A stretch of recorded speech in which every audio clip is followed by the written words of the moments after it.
I'm Wyatt Cash with Scoop News Group, and we're here at FedScoop's ITModTalks with Sonali Shah, Chief Product Officer at Invicti. Sonali, thank you so much for joining us and welcome. Thanks for having me. Great to be here.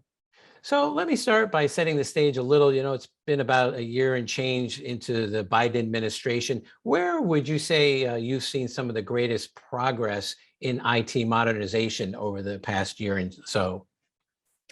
Yeah, I think this new focus on security and zero trust architecture is really the most exciting thing by far. This is the first time we've seen cybersecurity front and center in the conversation about public sector digital transformation, and really security by design is at the core of IT modernization. In fact, we're seeing more and more federal customers becoming much more security conscious and recognizing the gravity of the problem. And they're asking us, how do we continuously secure all of our web applications? That's a good segue into my next question. So how would you say IT modernization is helping federal agencies really get a better handle on securing their most valuable systems? Right. So, whether you look at the public sector or private sector, these IT modernization projects include migration to the cloud, adoption of modern software development tools and deployment models, and modern architecture that rely on APIs and microservices. And the goal of all of these things, it's not modernization for the sake of modernization. It's modernization for the sake of better meeting the needs of an organization's customers, partners, and employees. Now, you can't meet these needs if your systems aren't secure. And it's for this reason we are seeing agencies take a more serious approach to security and application security in particular.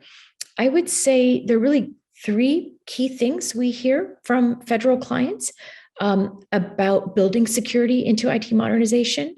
The first is securing all of their applications written in-house, purchased from a third party, or open source code. The second is shifting security left and right. So scanning all of the applications in production as well as those in development. For code that's developed internally, it's cheaper and easier to fix vulnerabilities when they're still in development rather than in production, and obviously much more secure to do it that way. Then I would say the third issue we're hearing about federal clients is all around automation. You can't do continuous security unless it's fully automated. So, in the case of what we do with application security, what customers are looking to do is build it into the SDLC. So that means that when code is checked in, they want scan to be automatically kicked off. Results then sent into Jira or whatever ticketing system the developer uses, and then scans occurring automatically to ensure that vulnerability has indeed been rectified. So that automation is really the third key thing we're hearing a lot about. Oh, those are some great points. Thank you for that. Next, let me shift gears a little. Since the White House issued the executive order on customer experience, I'm interested to hear how you see federal agencies taking steps to deliver better digital services to American citizens. I think this order on customer experience actually just accelerates the trends that I just talked about, sort of the move to cloud, the move to microservices, because that's how you improve customer experience, by being able to provide services that are reliable and to be able to rapidly innovate on the offerings. So citizens today, they want to interact with government agencies the way they interact with Uber or Amazon. They want to be able to order their items, whether it's through their desktop, their laptop, their mobile phone, whatever tablet they have. They want that same convenience. And COVID has only accelerated this, right? More than ever, customers, whether it's a fishing license or a wildlife permit, they want to be able to do it online. And you can't do it without security, right? So not only should you be able to conduct business with a government online, but you've got to be able to do it in a way that your personal information is protected. So I think whether you're talking about public sector, private sector, a good customer experience must include good security. And then lastly, Sonali, what across the federal IT landscape stands out to you as having the biggest potential or need for modernization in coming years?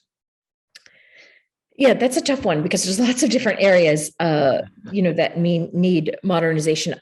What I would recommend to whether it's enterprises or government agencies is the thing to focus on first is moving away from your legacy outdated systems, right? There's so many examples of government agencies using hardware or software that is no longer supported, written in outdated coding languages that are no longer supported, or using open source components that are still vulnerable. And as time goes on, there's less and less people able to even maintain and manage those outdated systems.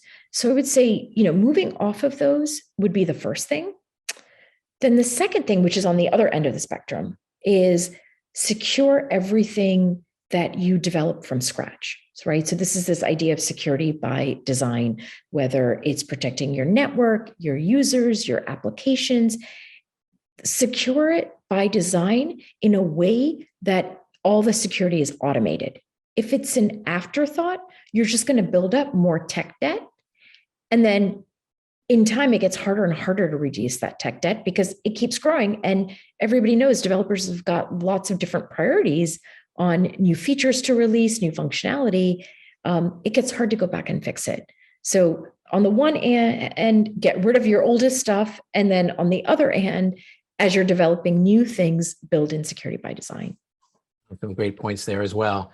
Well, Sonali Shah, thank you so much for joining us and sharing some of your insights on IT modernization in the federal government. Thanks so much for having me. And look for more of our coverage on IT modernization on fedscoop.com. Thanks for tuning in.